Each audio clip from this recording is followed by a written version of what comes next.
Dr. Paul Parks says hallways and waiting rooms in hospitals have become what he calls death zones.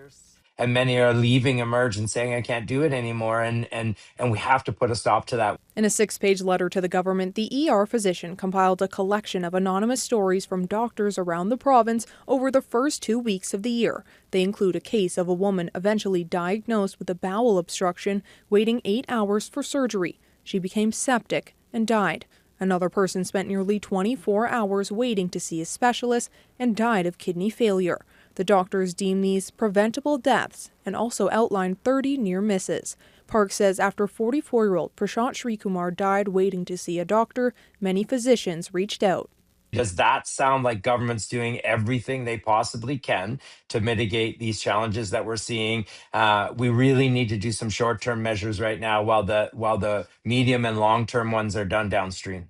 Following the letter, and with ongoing capacity issues, the Alberta NDP are calling on the province to declare a state of emergency for Alberta's emergency rooms and reconvene the legislature.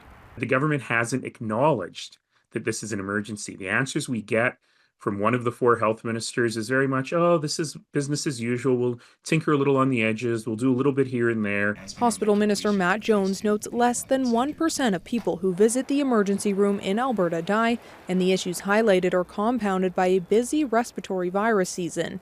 I don't feel that these anonymized cases are representative of the incredible care that our system and our frontline healthcare professionals provide on a day-to-day basis. I do take them seriously. We must learn from them. Park says the letter was intended for government but was leaked, though he hopes it inspires others to come forward. We want Albertans to understand what we're struggling with and to have them raise their voice and their concerns to government. Jasmine King, Global News.